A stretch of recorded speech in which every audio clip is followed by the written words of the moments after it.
여러분 안녕하십니까. 오메전라도 김규빈입니다. 안녕하세요, 손민지입니다.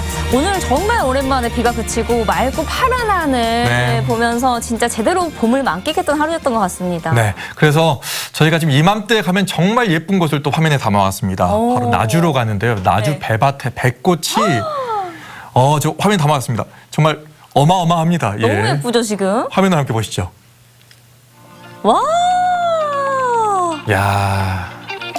그쵸. 지금 이맘때 진짜 이쁠 때예요. 제가 작년에 저기 배밭 가가지고 인공 수분 작업을 했었잖아요. 수분했잖아요. 그때도 일하면서도 굉장히 배꽃을 보면서 황홀했던 기억이 있어요. 네, 어우, 야.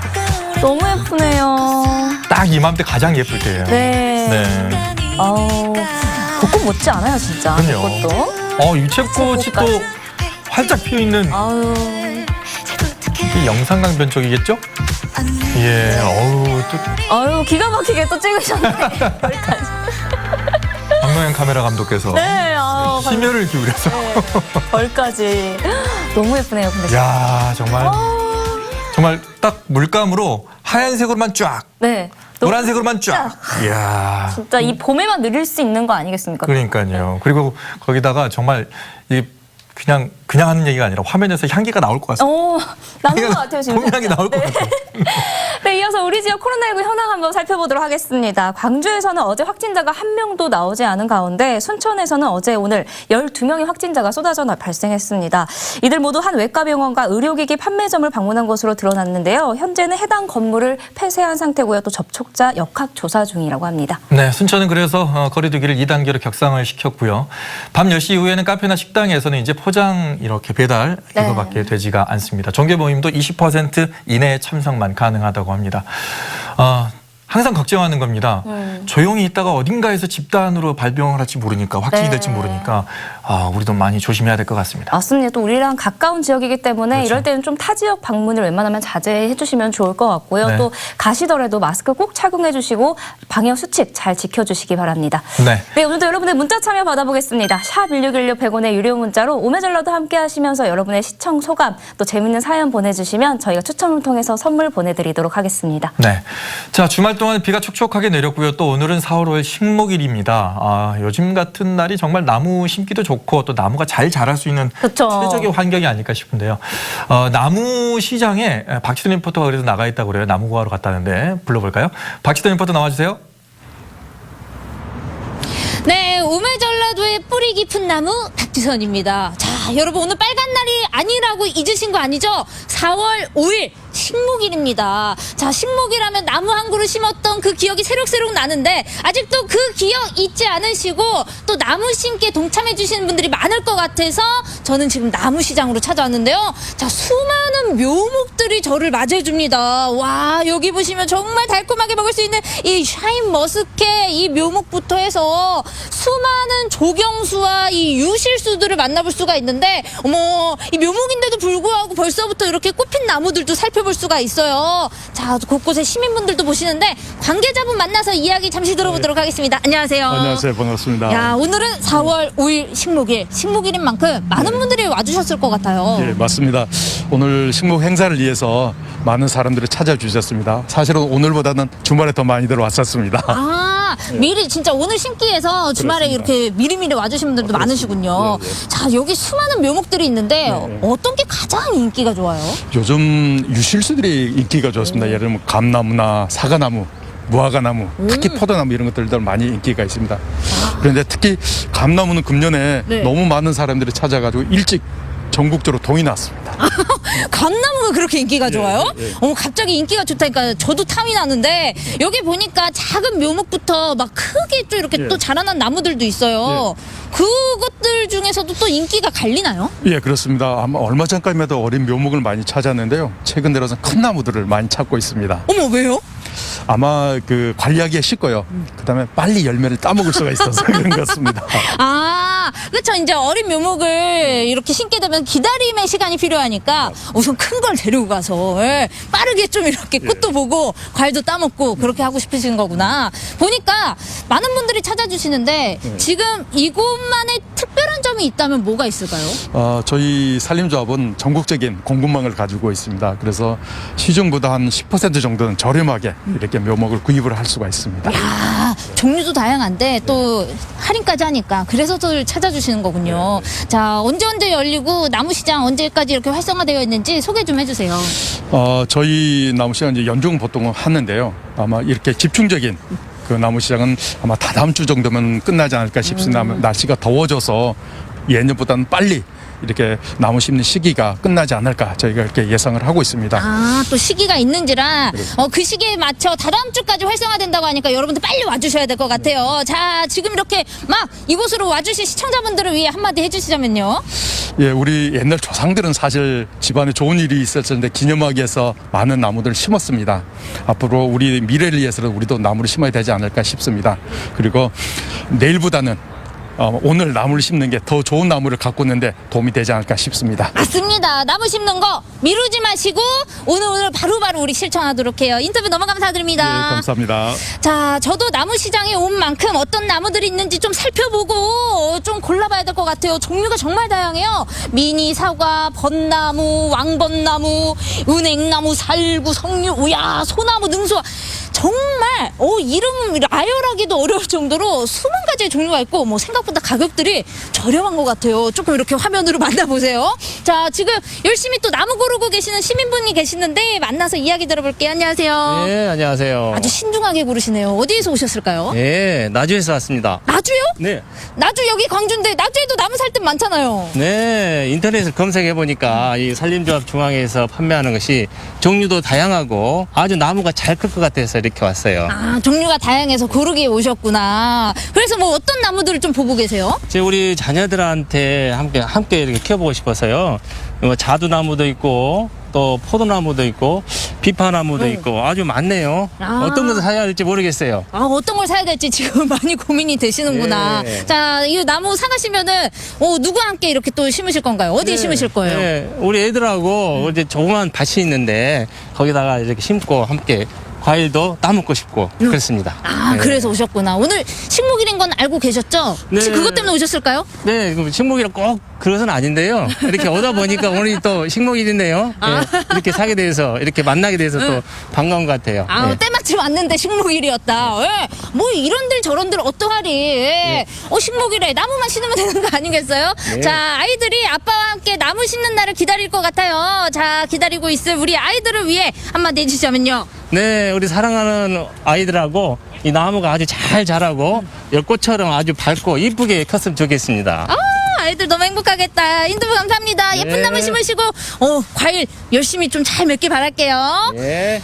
자, 나무 한 그루가 주는 효과 생각해보세요. 정말 산소 좋은 것은 내뿜으면서 이산화탄소 싹 흡수해주는 이 정말 우리에겐 없어서 안 될 존재 나무. 자, 그 나무 한 그루를 우리가 솔선수범 하나씩 심어가면요 정말 이 지구에게 큰 힘이 된다고 하니까요. 우리 더불어 살아갈 수 있게 나무 심는 거 다 같이 동참해보는 거 어떨까요? 이곳에 오셔서 다양하게 쇼핑도 해보시고 우리 나무 심기 다 같이 동참해보셨으면 좋겠습니다. 자, 지금까지 산림종합 중앙회에서 박지선이었습니다. 난 이게 마음에 들어. 꽃복숭아. 예쁘네요. 아, 진짜 예쁘네요. 아니, 요즘 미세먼지도 굉장히 심하잖아요. 네. 근데 이 미세먼지를 줄이는 대책으로도 나무 심기를 많이 권하고 있잖아요. 그럼요. 환경을 위해서라도 나무 많이 심어야 되고 또 공기도 좋아지기 때문에 우리 주위에 또 그늘도 만들어주기 때문에 네. 많이 심어야 되겠죠. 더군다나 요즘에는 이제 집에서 반려식물로 한두 개쯤 키우는 분들 많으세요. 맞아요. 네, 그걸 보는 것만으로도 힐링이 된다고 하니까 네. 이참에 나무 하나 들여놓는 것도 좋을 것 같습니다. 네. 네. 다음 소식도 식목일을 맞아서 특별한 나무를 만나러 가볼까 하는데요. 도시의 역사와 사연을 담은 나무라고 합니다. 함께 화면으로 만나보시죠.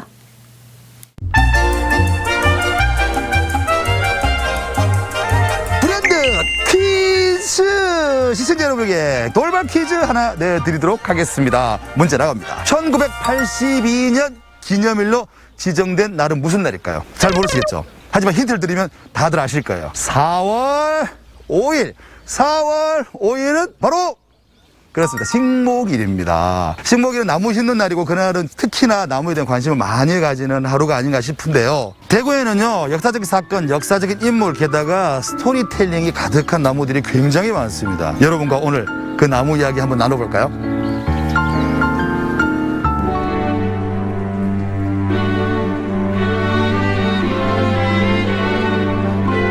이거 화살나무인데.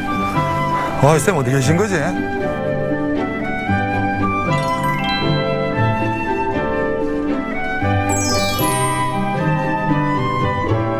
어디 계시지? 진짜 사람들은 좀 있는데 어디 계신지. 저 혹시 나무 선생님? 선생님 안녕하세요. 저 만나러 왔었잖아요 오늘. 네. 근데 전화를 왜 그렇게 안 받으세요? 제가 꽃에 너무 취해가지고. 죄송합니다. 재밌는 나무 이야기가 많다고 해서요. 네. 들려주실 겁니까? 네. 진짜죠? 네. 수목원은 네. 올 때마다 좀 다른 것 같아요. 봄에 올 때, 여름에 올 때, 가을에 올 때, 그리고 겨울에 올 때. 그렇죠. 지금은 새싹들이 이렇게 올라와서 아주 색깔이 아주 연두색으로 아주 곱습니다. 이 새싹들이 올라올 때쯤에는 새들의 소리가 반드시 있어야 돼요. 왜요? 이게 자연의 섭리라는 것인데요. 이 새가 짝짓기를 해서 새끼를 넣고 아기를 놓잖아요. 알에서 깨어나서 먹는 먹이가 이 잎사귀입니다. 야, 겨울에 열심히 이제 태어나려고 했는데 그걸 딱 먹어요? 네, 그 잎사귀가 부드럽거든요. 그러니까 새들이 좋은 거 먹네. 그럼요. 하루 동안 이렇게 나무를 구경할 수 있는 코스로 한 3개의 나무를 추천해 주신다면 어떤 나무를 추천해 주시겠습니까? 하루 동안이라면 이 근대 골목 안에 있는 나무를 추천해 드리고 어떤 싶습니다. 첫 번째 그 이인성 감나무. 개성당 안에 들어가면 감나무가 딱 있습니다. 거기 인성 감나무예요? 네. 그다음 나무는 이상화 고택 안에 있는 석류나무도 있지만 이상화 생가에 가보면 네네. 라일락이 아주 우람하게 크고 있는 나무를 볼 수가 있습니다. 한 번 더 소개를 해드린다면 아무래도 역사적인 의미가 있는 종로초등학교. 초등학교요? 네, 최재우 회화나무가 되겠죠. 알겠습니다. 그러면 제가 그 나무 찾아보고 이 나무가 맞는지 저 나무가 맞는지는 제가 한번 연락 드릴게요. 네, 네, 알겠습니다. 네, 알겠습니다. 네.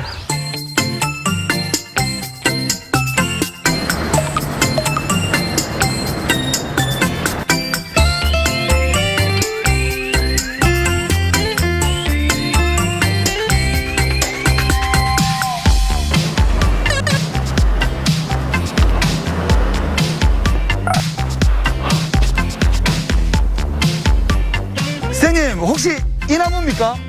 혁이 씨, 아니에요, 그 나무. 이 나무 아니라고요? 어디지? 아버님, 안녕하세요. 안녕하세요. 체온부터 해야 됩니까? 예, 체온 체크.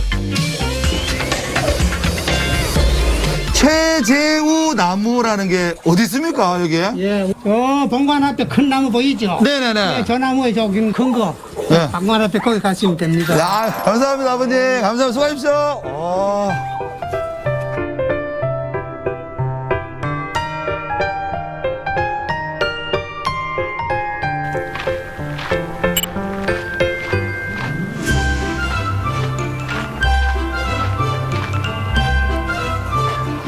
선생님, 이 나무 맞죠? 네, 맞습니다. 그 나무가 바로 400년 된 최재우 회화나무입니다.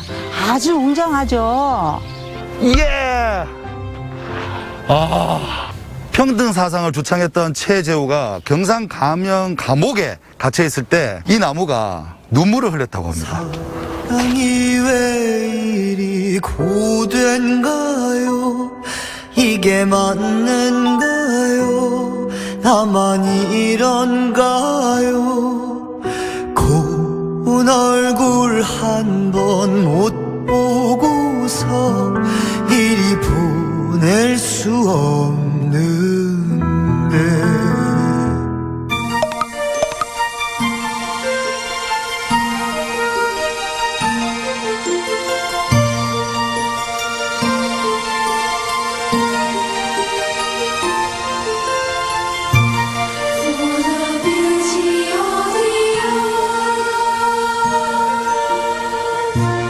What a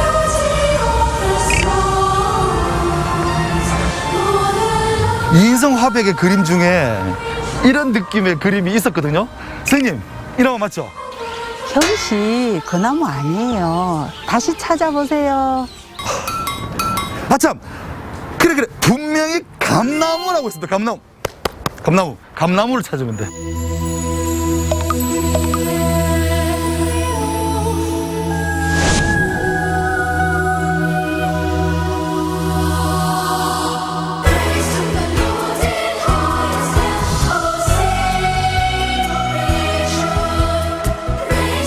선생님, 이 감나무 맞죠? 네, 맞습니다. 잘 찾으셨네요. 1930년대에 그린 계산 성당이라는 작품이 있습니다. 중앙에 아주 작은 감나무를 넣어놨습니다. 그 감나무가 바로 이인성 자신이 아닌가라는 생각을 해보게 됩니다. 이야, 새싹이 막 나오고 있습니다. 새싹이. 저는요, 올 가을에 감이 열리면 다시 한번 와보고 싶네요.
여기구나.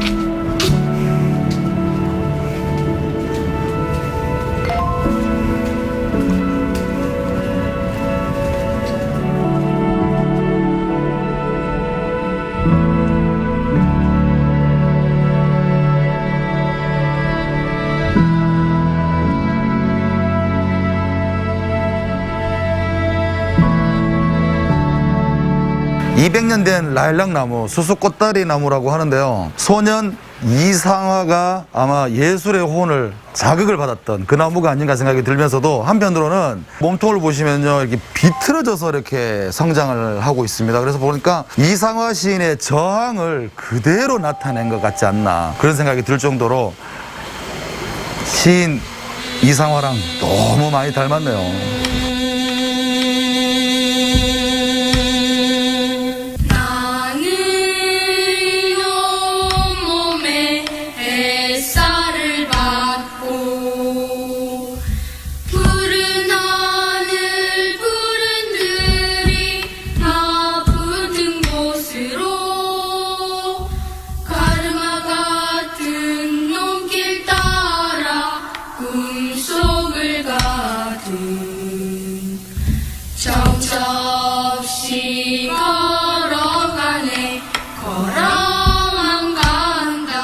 주변에 많은 나무들이 있는데요. 그 나무들 사실 쉽게 지나칠 수 있었는데 많은 사람들이 그 나무에 의미를 부여하고 함께 해오다 보니까 오늘 유난히 그 나무들이 더 특별해 보였고 가슴속에 또 다른 생각을 하게 만들었는데요. 식목일에 나무를 심는 것도 괜찮지만 특별한 날, 기념일 되는 날 혹은 뭔가 의미 있는 날에 나무 한 그루 심어보면 어떨까요? 그 특별한 날이 같이 성장해 가지 않을까, 같이 가꾸어지지 않을까, 같이 아름다워지지 않을까라는 생각을 하게 됐습니다.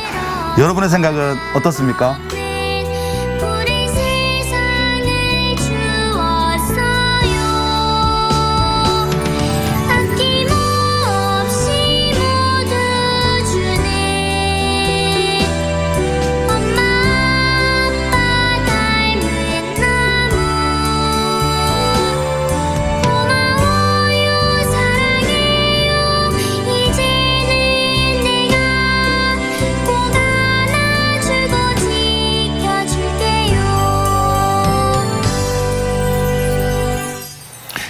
나무에 정말 저마다의 이야기들이 다 담겨 있네요. 네. 예, 이런 걸 보니까 정말 기념할 만한 날에는 무조건 나무 한 그루씩은 좀 심어봐야 될 것 같습니다. 진짜 그리고 우리가 사연을 알고 보면 또 달라 보이잖아요. 아, 그렇네요. 근데 광주에도 이렇게 사연 있는 나무들이 많을 것 같아요. 네, 있습니다. 김현승 시인이 시로 이렇게 써놨던 조선대 플라타너스 나무도 있고 또 선교사들이 심어놓은 또 양림동의 그 나무들도 있고요. 그리고 5.18 지켜본 다들 알고 계시죠? 옛 전남도청 앞에 회화나무도 있고 있으니까 우리도 이런 나무들을 이렇게 점으로 해가지고 그 거점으로 해서 이렇게 쭉 투어하는 그런 투어도 만들어도 괜찮을 것 같습니다. 괜찮네요. 식목일을 맞아서 그렇게 한번 다녀보면 네. 좋을 것 같습니다. 그래서 다음 소식은요. 부산의 제철 특산물을 소개를 해드릴 텐데 저도 정말 좋아하는 과일 아니 채소죠. 네. 부산의 대저 짭짜리 토마토. 대저 토마토. 네, 대저 토마토. 단짠의 매력부터 풍부한 영양까지 함께 만나보시죠. 맛과 영양 두 마리 토끼를 잡는 방법. 바로 이 제철 맞은 대저 토마토를 먹는 건데요. 토마토의 변신은 무죄. 봄이 내려준 선물 대저 짭짜리 토마토를 지금 만나보시죠. 오늘의 주인공을 찾아 부산 대저동으로 향했는데요. 날씨 좋다. 야, 토마토. 어머, 요즘 토마토가 한창 제철이라더니 하나도 안 익었네. 어머, 이것 봐. 왜 안 익었어요? 안 익었는데? 초록색인데? 이런 게 다 익은 거예요. 이게 익은 거라고요? 에이, 거짓말. 우리 대저 토마토는 붉게 따는 게 아니고 한 50% 정도 숫기가 들었을 때 따야 소비자들한테 2, 3일 후에 소비자들한테 갔을 때 아주 맛있는 토마토를 드실 수 있어요. 아니 그러니까 이 당장 빨간 게 아니라 우리 고객님들께 딱 도착했을 때 잘 익었을 만한 아이를 토마토가 제가 찾아야 한다는 거죠. 육안으로 봤을 때 뭐가 익었는지 모르겠거든요. 이 딸 때 어떤 게 정확하게 익은 거예요? 이게 한 50% 정도 익은 겁니다. 이게요? 예, 예. 약간 이 노란빛이 돌 때. 이제 붉은빛 좀 아는 이유가 있어요. 썩은. 좀 어렵긴 하지만 열심히 한번 찾아볼게요. 자, 어떻게 따면 되나요? 토마토를 이렇게 잡고 가위를 딱 붙여보세요. 자, 자릅니다. 톡! 오케이, 저 접수했습니다. 자, 사장님의 말씀대로 잘 익은 토마토를 찾아 본격적인 수확에 돌입하는데요. 아니, 그래도 이렇게 따라왔는데 맛은 봐야 되잖아요. 멋쟁이 토마토. 안 계시지? 이게 뭔 소리야? 아니 이러라고 시켜놨더만 왜 토마토를 먹고 있어요? 아니, 근데 이거 왜 이렇게 맛있어? 어머, 잠깐만. 어머. 그래도 맛은 있죠. 과육 자체가 엄청 땡글땡글하게 단단하니 가득 차 있어가지고 한 입 딱 먹었는데 와, 식감도 쫀득쫀득하고 단짠단짠한 짭짤한 맛이 있네. 자, 그럼 이제 뭐 수확도 했고 맛도 봤고 뭐 제가 오늘 할 일은 이제 끝인가요? 아니 이제 지금부터 이제 큰일이 남았어요. 또 남았어요? 네. 아, 어려워. 사장님 언제까지 일하는 거예요? 일단 토마토를 싣고 이 선별장으로 이동했는데요. 대표님, 토마토 왔어요. 야, 엄청 많죠? 우와. 자, 수확한 토마토는 1차 선별을 통해 상품성을 나누는데요. 이 선별에는 다 조건이 있습니다. 좀 잘 못생겼죠? 네. 이것도 이제 정품이 아니야. 자, 요런 거, 그 다음에 이렇게 줄간 거, 조금이라도 상처난 거. 이런 거, 못생긴 거. 그렇죠. 이런 거 올리고. 예. 하나의 결점이라도 있는 건 다 드러내야 돼요. 오직 소비자들한테 정품만 갈 수 있게. 이렇게 꼼꼼한 선별을 통해 만나게 되는 짭짜리 토마토의 당도는요. 무려 10.8브릭스. 대박이죠. 자, 그렇다면 2차 선별 차례. 이 상품성을 나눴다면 크기별로 나눌 차례인데요. 이렇게 많은 과정을 거쳐야 우리의 품으로 들어오게 되는 겁니다. 대표님, 아우, 오늘 너무 수고하셨어요. 아유, 고생 많았어요. 짭짜리 토마토의 맛을 제가 제대로 느끼고 갑니다. 든든해. 아니, 근데 이거 그냥 먹어도 맛있는데 뭔가 특별하게 먹는 방법이 없을까? 아유, 예쁘다. 아유, 진짜. 안녕하세요. 네, 안녕하세요. 아니, 선생님, 제가 이거를요 토마토 농장에서 방금 막 수확을 해왔거든요. 근데 이게 좀 뭔가 쉬우면서도 특별하게 즐길 수 있는 요리 방법 없을까요? 당연히 있죠. 제가 쉽게 알려드릴게요. 토마토의 이색 반란을 시켜주실 오늘의 주인공. 자, 오늘의 재료는요. 토마토, 달걀, 우유, 시금치, 그리고 냉장고에 남은 채소면 되는데요. 자, 그러면 오늘 어떤 요리를 가르쳐 주실 건가요? 네, 오늘은 아주 쉬운 요리인데요. 이태리식 달걀찜인 프리타타라는 요리입니다. 오, 이 달걀찜에 토마토가 들어간다는 거 생각을 못 해봤는데 한번 그럼 가보시죠. 먼저 이 준비된 달걀과 우유를 풀어 잘 섞어주시고요. 토마토와 각종 채소를 썰어 준비해줍니다. 근데 생각보다 들어가는 재료가 되게 심플해요. 집에 있는 야채로 냉장고 파먹기를 하시면 돼요. 야채칸 열어서 있는 재료 다 썰어서 여기 오시면 돼요. 토마토만 여기 오늘 준비하시고요. 이 썰어둔 토마토와 채소는 팬에 살짝 익힌 후에 이 준비된 계란물을 부어주기만 하면 되는데요. 어머, 이거 너무 쉽잖아요. 불은 약불로 해서 딱 3분을 맞추시면 됩니다. 3분. 네. 자, 이렇게 토마토를 이용해서 만든 토마토 프리타타 완성되었습니다. 타라라. 평범한 토마토는 가라. 과연 프리타타의 맛은 어떨까요? 어머, 맛있겠다. 와, 약간 오믈렛 같기도 하고 피자 같기도 하고.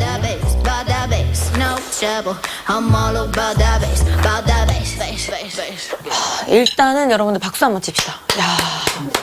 아니, 제가 아까 농장에서 갖다 쓸 때 생으로 먹었을 때는 그 식감이라든지 이런 게 좀 땅땅하고 그리고 또 쫀득쫀득한 그런 맛이 있었거든요. 근데 이게 좀 한번 익히고 또 찜으로 같이 곁들이니까 토마토가 부드러워졌어요. 엄청 부드러우면서 그 달달하고 짭짤한 단짠신의 맛에서 단맛이 훨씬 더 가미가 되는 느낌? 이 밖에도 토마토가 들어간 새콤달콤 물김치까지. 야, 이 맛도 기대가 됩니다. 너무 맛있다. 우리가 일반적인 물김치 생각하면은 약간 새콤한 그런 맛이 있잖아요. 약간 새콤, 시원 이런 느낌인데 토마토가 들어가니까 달콤해졌어요. 자, 이제 일을 했다면 먹어야죠. 먹고 또 먹고. 이 토마토의 무궁무진한 변신에 정신을 못 차리는 접니다. 네, 오늘 이렇게 토마토를 직접 수확도 해보고 또 그냥 먹어도 맛있지만 좀 쉬우면서도 특별한 요리로도 좀 변신을 시켜봤는데요. 봄이라서 더욱 맛있는 제철 맞은 대저 토마토 여러분도 집에서 즐겨보세요.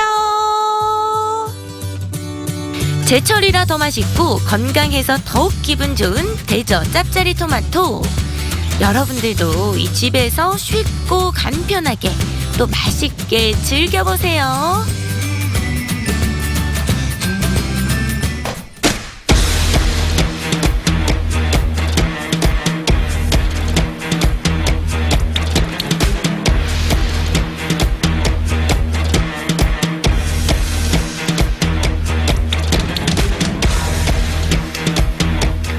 네, 오늘 있었던 뉴스 중에 꼭 알아야 될 뉴스를 골라드리는 시간입니다. 뉴스 읽어주는 남자 김두식 아나운서와 함께하겠습니다. 어서 오세요. 네, 안녕하십니까. 생활 속의 유익한 뉴스와 정보를 콕 집어서 세세하게 전달해드리는 뉴스 읽어주는 남자 유익남 김두식입니다. 네, 안녕하세요. 첫 번째 뉴스부터 만나볼까요? 네, 어제 평온했던 휴일 오후에 가슴 아픈 소식이 전해졌습니다. 광주 동구 계림동에 위치한 한옥 목조 주택이 붕괴했는데요. 이 사고로 현장에서 일하던 인부 2명이 사망하고 또 2명이 부상을 입었습니다. 네, 먼저 삼가 고인들의 명복을 빌도록 하겠습니다. 네. 정말 안타까운 소식인데 네. 주택 리모델링 공사 중에 이 사건이 벌어진 거죠? 그렇습니다. 기와 지붕과 이 목재 뼈대는 남기고 나머지 구조물들을 철거해서 주택 내부를 변경하는 리모델링 공사가 진행 중이었습니다. 그런데 이렇게 사고가 난 것인데요. 네. 집체가 완전히 무너지고 매몰자의 위치가 정확히 파악되지 않아서 중장비도 활용하지 못하고 1시간 동안 119 소방대원들이 직접 맨손으로 잔해를 치워가며 수색과 구조를 진행했습니다. 결국 사고 발생 뒤 40분 또 1시간이 지나서 발견된 2명은 병원으로 옮겨졌지만 숨졌습니다. 예. 붕괴 원인이 나왔나요? 아직 밝혀지지 않았습니다. 경찰은 이 국립과학수사연구원과 합동 감식을 진행하고 있는데요. 경찰 관계자는 이 원인을 알 수 없는 이유로 무게가 한쪽으로 쏠리면서 지지대가 쓰러졌을 가능성이 있다라고 말을 했고요. 아니면 지난주 후반에 이틀 동안 좀 비가 내리지 않았습니까? 때문에 목조 뼈대 그 비가 머금으면서 이 무게 균형을 무너뜨렸거나 그로 인해서 구조물 붕괴를 일으켰을 가능성이 가능성이 있다고 추정했습니다. 정말 안타까운 소식이었던 것 같습니다. 이어서 두 번째 뉴스 만나볼까요? 네, 천연기념물 제452호 멸종위기 야생생물 1급인 이 붉은 박쥐가 무등산 국립공원 탐방로에서 발견돼 비상한 관심을 끌고 있습니다. 이 붉은 박쥐는 오렌지색 빛깔이 황금색과 유사하게 보여서 황금박쥐라고도 불리는데요. 국내 이 전국에 300에서 500여 마리만 서식하는 것으로 보고되고 있고 또 세계적 희귀종으로 꼽히고 있습니다. 국립공원으로 된 무등산이 이제 깨끗해지면서 살게 된 거일 수도 있겠다는 생각이 좀 들긴 하는데 발견된 지 안타깝게도 이제 보름 만에 폐사했다면서요? 그렇습니다. 이 붉은 박쥐는 지난달 15일에 광주 동구 용현동 길가에서 움직이지 못하는 상태로 발견이 됐습니다.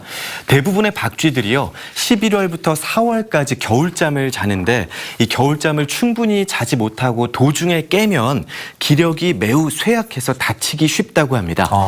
이 박쥐도 검사 결과 안면이 손상되고 피부가 찢어져 있어서 집중 치료를 해봤는데도 아쉽게 지난달 말에 보름여 만에 폐사한 것으로 전해집니다. 네. 그래서 말씀하신 것처럼 전문가들이 이번에 이 황금박쥐가 발견된 것은 무등산권 생태계가 정말 건강하다는 이 증거가 아닌가 이런 이야기들이 많았다고요. 그렇습니다. 광주시 동물위생시험소 관계자는 이 전 세계적 멸종 위기종인 황금박쥐가 발견된 것은 그만큼 이 무등산권 생태계가 건강하고 또 인근 주민들이 이 무등산을 사랑하고 아끼고 보호해야 할 이유가 된다고 설명했습니다.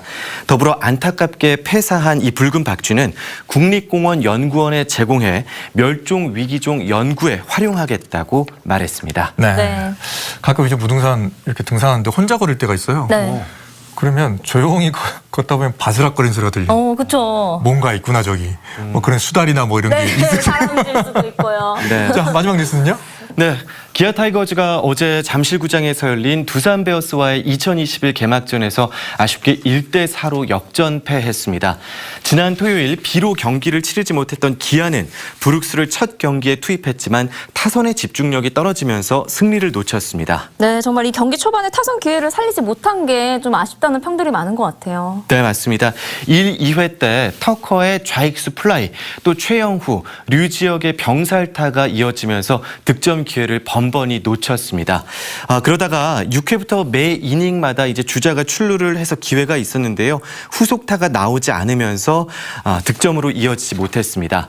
8회 장현식 투수가 두산 박건우 선수에게 우측 담장을 넘어가는 3점포를 맞으면서 이 브룩스의 호투에도 불구하고 아쉽게 패배했습니다. 네, 브룩스 정말 잘 던졌는데 너무 아쉬웠습니다. 홈런 한 방으로 그냥 경기가 그냥 끝나버렸는데 기아의 홈 개막전 이 입장권도 홈 경기 입장권도 이제 판매를 한다고요? 그렇습니다. 수도권은 10%, 비수도권은 30%로 정해진 이 코로나19 방역 지침에 따라 기아는 전체 2500석 가운데 5400석을 판매합니다. 입장권은 경기 일주일 전 오전 11시부터 티켓링크 홈페이지나 모바일 앱 그리고 기아 타이거즈 모바일 앱을 이용해서 1인당 최대 4장까지 예매할 수 있는데요. 이 홈 개막전 6연전에 한해서 나흘 전부터 예매가 가능합니다. 때문에 오늘 오전부터 NC와의 경기 예매가 시작이 됐습니다.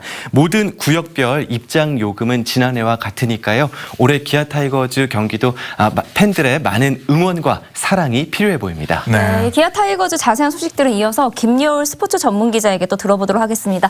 네, 오늘 유익한 소식 여기까지 듣겠습니다. 고맙습니다. 고맙습니다. 자, 2021 이 프로야구 개막 정말 많은 분들이 기다리셨을 텐데 개막전에 대한 관심도 상당히 높았습니다. 관련해서 김여울 스포츠 전문 기자와 전화가 연결이 되어 있습니다. 올해 좀 전망이라든가 또 지난 경기 분석도 좀 해볼까요? 김여울 기자 나와 있나요? 예, 안녕하십니까. 네. 먼저 주말 기아 타이거즈 개막전 어떻게 보셨나요? 네, 기아 팬들 보시면서 많이 봤던 패배다, 익숙한 패배다라고 생각하셨을 것 같습니다. 일단 선발로 나온 브룩스 선수는 에이스로서의 제 역할 충실히 해줬습니다. 7.1이닝 2실점, 시범 경기에서는 조금 경기 감각이 떨어진 모습을 보여줬는데 어제 경기에서는 정교해졌고요. 또 빠른 템포로 빠르게 상대를 하면서 좋은 모습을 보여줬습니다. 하지만 두산과의 경기 지난해도 기아가 3승 13패 열세를 기록을 했었는데요. 네. 지난해 그 패배 모습이 그대로 반복이 됐습니다. 초반 기회가 왔을 때 확실하게 승기를 잡지 못하고 결국 역전패를 당하는 패턴이 많았었는데요. 어제의 경기도 바로 그런 부분이 나왔습니다. 중요한 기회, 병살타 3개가 나왔고요. 또 윌리엄스 감독이 가장 고심했던 부분이 불펜 구성이었는데 네. 불펜 시작부터 좋지 못했습니다. 기아 입장에서는 어제 개막전을 통해서 앞으로 어떤 부분을 풀어가야 될지 좀 숙제를 확인할 수 있었던 부분이고 개막을 기다렸던 팬들에게 좀 안타까운 패배였던 것 같습니다. 네. 네. 중간 개투에 대한 걱정이 됐는데 네. 여지없이 어제 좀 그게 좀 나온 게 아닌가라는 생각이 듭니다. 유독 기아는 두산한테 좀 약한 면을 좀 보였던 것 같아요. 네, 그렇습니다. 2년 연속 그 상대 전적이 3승 13패로 부진했고요. 두산이 지금 전력이 좀 약화된 상태인데도 패배를 기록한 만큼 기아 입장에서 어제 기싸움에서 중요했는데 뭐 다음 경기에서 그 분위기 좀 만회할 수 있도록 좀 최선을 다해야 될 것 같습니다. 네. 어제 저만 그렇게 느꼈을까요? 어제 그 오재훈 선수가 브룩스에 관한 행동이 약간 좀 그게 조금 기싸움의 일환이었는데 그렇죠. 브룩스 선수가 다음 승부에서는 이겨내긴 했지만 전체적인 승리를 통해서 기아가 두산의 그런 도발에 대응을 했어야 되는데 결국 이기지 못해서 기아 입장에서는 뭐 1패 이상의 좀 쓴맛이 남는 패배였던 것 같습니다. 네, 거기에 말렸던 게 아닌가 네. 생각이 듭니다. 자, 기아의 올해 기대할 만한 선수들 좀 꼽아주시죠. 네, 지금 기아 팬들은 물론 다른 팬들까지 주목하는 선수 바로 이유리 선수인데요. 원래 예정대로라면 어제 경기 선발로 나섰어야 됐는데 비록 등판이 밀렸습니다. 8일 키움과의 경기에서 KBO 리그 데뷔전을 치르게 되는데 기아 팬들에겐 참 자완 선발 기아고요. 또 신인왕도 기아입니다. 그 부분을 충족시켜 줄 수 있는 이유리 선수 좋은 직구 또 예리한 체인지업을 가지고 있고요. 무엇보다 신인다운 패기 그리고 긴장감을 즐기는 스타성까지 가지고 있기 때문에 이유리 선수 기대를 많이 모으고 있고요. 또 이유리 선수 활약에 따라서 지금 양현종 선수가 빠진 자리에서 어느 정도 메워주느냐에 따라서 기아의 성적도 달라질 것 같습니다. 네. 그럼 기자님께서 생각하시는 올 시즌 기아 타이거즈 성적은 어떻게 보고 계시나요? 많은 분들 좀 냉정한 평가로는 하위권으로 평가를 받고 있는데요. 그래도 기아가 기대해볼 수 있는 부분이 타격이 지난해보다는 괜찮을 것이다. 지난해 그 중심을 형성해줬던 최영우 선수 FA로 잔류를 하면서 터커, 최영우, 나지안 선수 중심 타순 그대로 유지가 됐고요. 또 터커 선수가 1루로 가면서 좀 외야의 가동 범위가 넓어졌습니다. 그리고 어제 한 경기긴 하지만 최원준 선수 본인의 장점을 충분히 보여주는 활약을 하는 등 지난해 경험을 한 어린 선수들이 올해는 조금 더 좋은 활약을 해주면서 타격은 괜찮아질 것 같은데 역시 좀 마운드가 문제가 될 것 같고요. 이번 주 키움 NC와의 경기가 기아의 미래를 좀 점쳐볼 수 있는 무대일 것 같습니다. 왜냐하면은 지금 선발진들이 거의 새로 구성됐다고 보시면 될 것 같은데 맹된 선수 같은 경우도 아직 전력을 예상할 수 없는 베일에 가려져 있는 투수고요. 그리고 나머지 뭐 지금 김현수 선수가 이민우 선수 대신해서 선발로 들어가는데 김현수, 이유리 이 선수들 선발진이 어떻게 하느냐에 따라서 또 야구는 투수 노름이다라고 하기 때문에 이번 주 이 새로 투입되는 선발들이 어떤 역할을 하느냐에 따라서 기아의 올 시즌 표정도 달라질 것 같습니다. 자, 팀 타력이 조금 더 많이 올라와서 마운드를 조금 수월하게 좀 해줬으면 좋겠습니다. 네, 오늘 인터뷰 고맙습니다. 예, 감사합니다. 네, 자 김여울 스포츠 전문 기자와 함께 올해 기아 타이거즈의 전망을 해봤습니다. 네. 자, 그리고 오늘 정부에서 에너지 공과대학 특별법을 정식으로 공포를 했습니다. 오늘부터 본격적인 개교 준비에 지금 들어가게 될 텐데 한국에너지공과대학의 특별법이 통과되기 위해서 물밑에서 정말 많은 사람들이 힘을 보태셨어요. 네, 맞습니다. 그중에서 이제 법안을 대표 발의했었던 이 신정훈 의원이 지난주에 이제 출연을 하셔서 밝히셨잖아요. 네. 이 소병철 의원이 법사위에서 했던 이 절절한 호소가 아무래도 의원들의 마음을 많이 움직였던 것 같다. 네. 이런 말씀을 하셨어가지고 그래서 오늘 짧게 그 영상을 한번 준비를 해봤고요. 먼저 만나보시고 소병철 의원 또 직접 화상으로 연결해서 만나보도록 하겠습니다.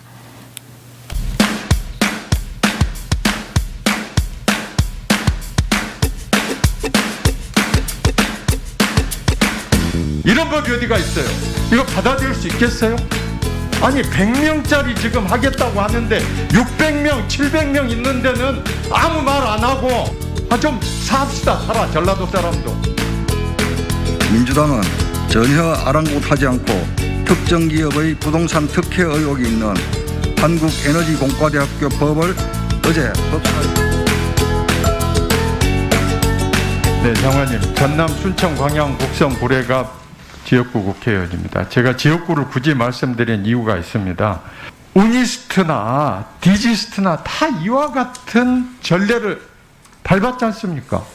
법 제정하고 지금 부분 착공해서 임시 사용 승인하고 과거에 지금 특성화 대학들 다 그렇게 했잖아요. 뭐 그런 사례가 있습니다. 네, 전례가 있기 때문에 지금 해필 전라도에 있는 것만 특혜를 주는 게 아니다. 지금 영남에 있는 2개의 대학도 다 그렇게 했다. 그 간명하게 말씀하실 수 있는 거죠? 뭐 아까 사례가 있다고 말씀드렸습니다. 네네. 2019년에 전라도하고 경상북도하고 인구 차이 거의 100만 가까이 나요. 왜 그러겠어요? 이게 산업시설, 학교 이런 게 다 뒤지는 거 아닙니까? 응? 동해안 쪽에 세우는 포스텍은 특혜가 아니고 전남에 세우는 에너지공과대학은 특혜입니까? 이런 법이 어디가 있어요? 어떻게 이걸 특혜라고 지금 말할 수 있습니까? 아니 100명짜리 지금 하겠다고 하는데 600명, 700명 있는 데는 아무 말 안 하고 100명짜리 있는데 하면은 전라도 사람들 어떻게 생각하겠어요? 이거 받아들일 수 있겠어요?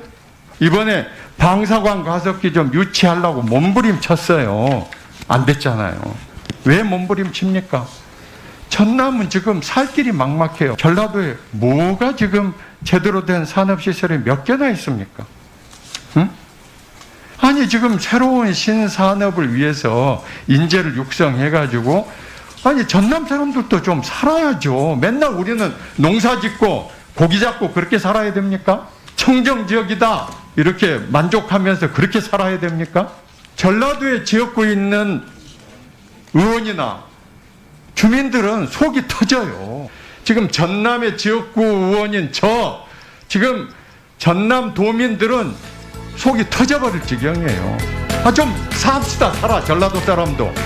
뭐 안 됩니까 이거? 좀 부탁드릴게요.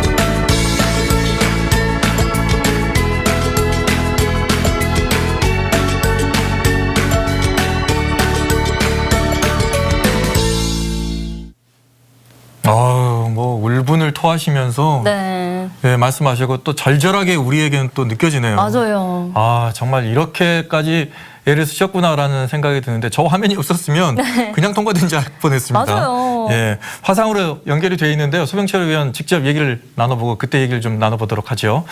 의원님 나와 계신가요?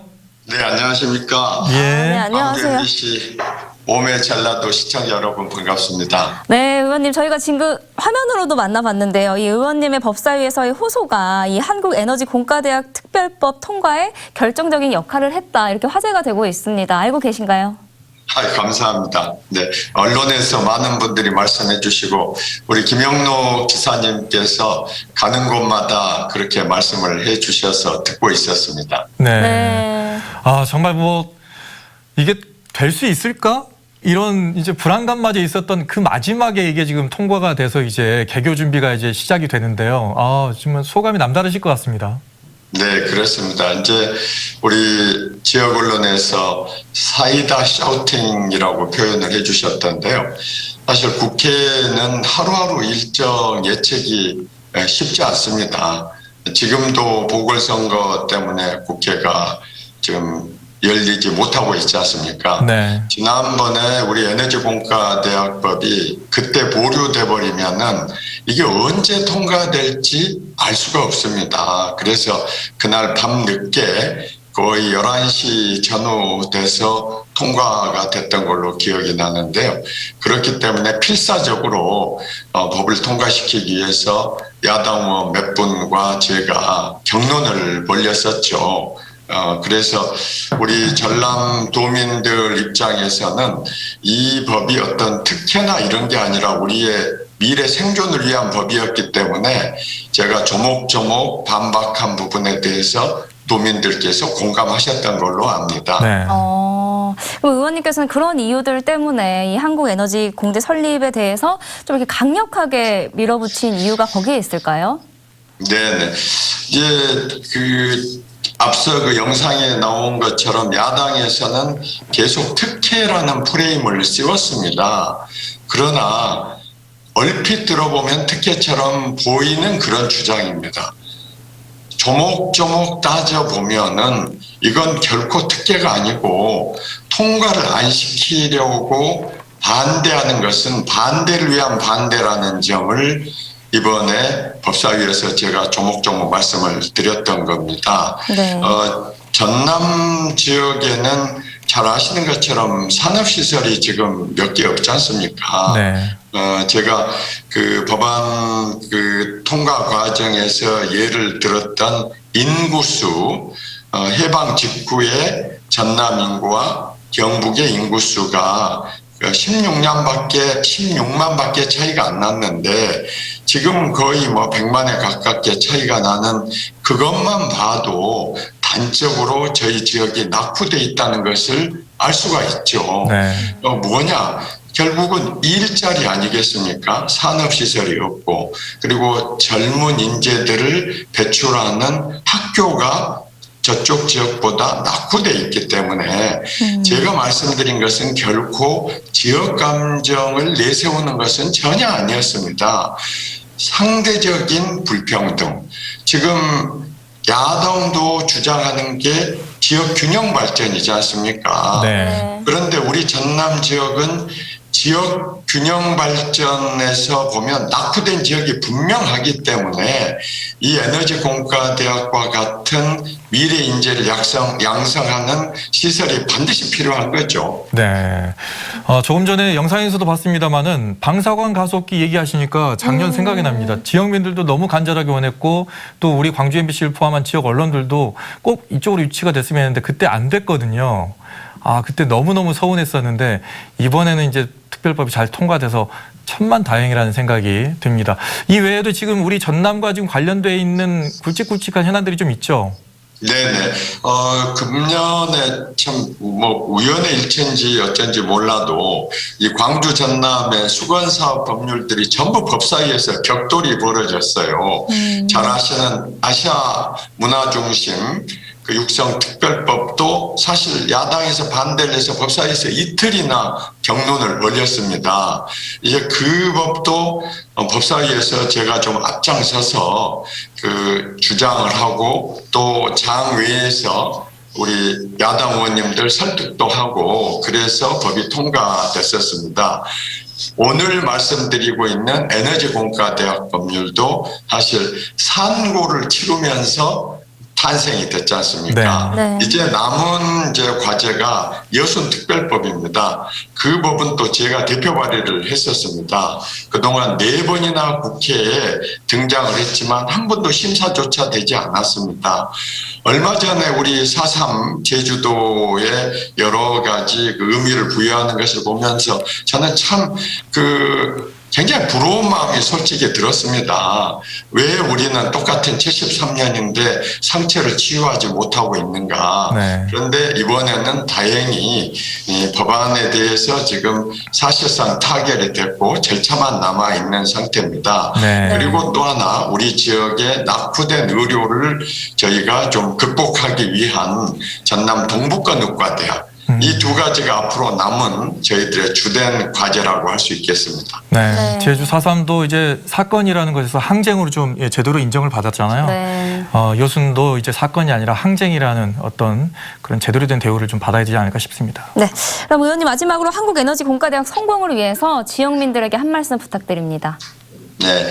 사랑하는 전남도민 여러분, 저희는 앞으로 무한한 미래가 펼쳐질 거로 제가 여러분들께 자신 있게 말씀드립니다. 왜냐하면 이번에 코로나를 겪으면서 모든 산업 기반이 바뀌고 있습니다. 이제 저희가 산업시설에 상대적으로 뒤처지만 그 말은 앞으로 저희는 신산업을 할 수 있는 공간이 있다. 제가 예를 들면은 얼마 전 우리 NHN 네이버의 클라우드 데이터 센터가 순천에 유치됐습니다. 3,000억 예산 규모입니다.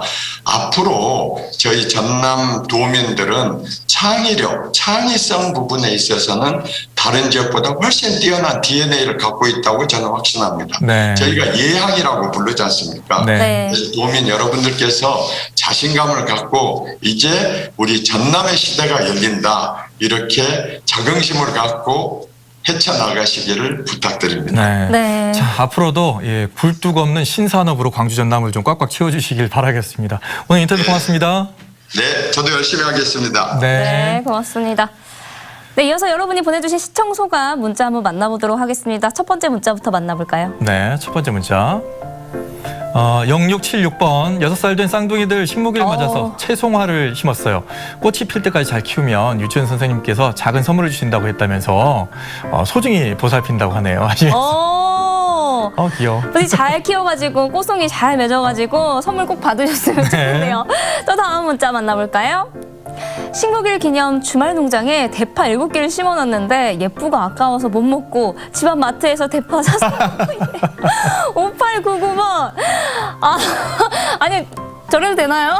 요즘에는 조경이신가요? 네. 대파가? 파테크를 한대요. 파테크. 맞아요. 파를 심어가지고 그래서 직접 채취한다는데 네, 직접 드셔야 됩니다. 그것마저도 좀 아까우신 네. 거예요. 또 다음 문자 만나볼까요? 네. 자, 2682번 13년 전에 임신 축하 기념으로 산 나무가 이렇게 컸어요. 딸아이가 자기 친구라면서 정성스럽게 보살피고 있어요. 그렇군요, 진짜. 자기랑 같이 이제 그래요. 크기 시작한 거니까. 같이 이렇게 나이 먹고 같이 스토리를 만들어가는 거죠. 네. 보기 좋네요. 잘 키워보시기 바랍니다. 네. 또 다음 문자 만나볼까요? 제가 요즘 매일 아침 간편 건강하게 즐기고 있는 대저 짭짜리 토마토 둘이 먹다 둘 다 꼴까닥해도 모를 맛입니다. 최고 1979번 보내주셨습니다. 네. 진짜 너무 맛있어요. 대저 짭짜리 토마토. 네. 또 대저 토마토 얘기하니까 토마토 먹고 싶네요. 네. 저녁에 꼭 드시기 바라면서 네. 그럼 오늘 문자 당첨되신 분들 소개해드릴까요? 자, 이렇게 네 분께 저희가 마련한 선물 보내드리겠습니다. 오늘도 날씨가 정말 좋았습니다. 깨끗하고 또 녹색빛이 우리를 정말로 시원하게 만들어줬었는데요. 내일도 마찬가지로 날씨는 좋습니다. 하지만 일교차가 좀 있으니까 감기 조심하시고요. 마스크, 또 생활 방역 철저하게 지켜나갔으면 하는 바람입니다. 저희는 내일 이 시간에 찾아뵙겠습니다. 시청해주신 여러분 고맙습니다.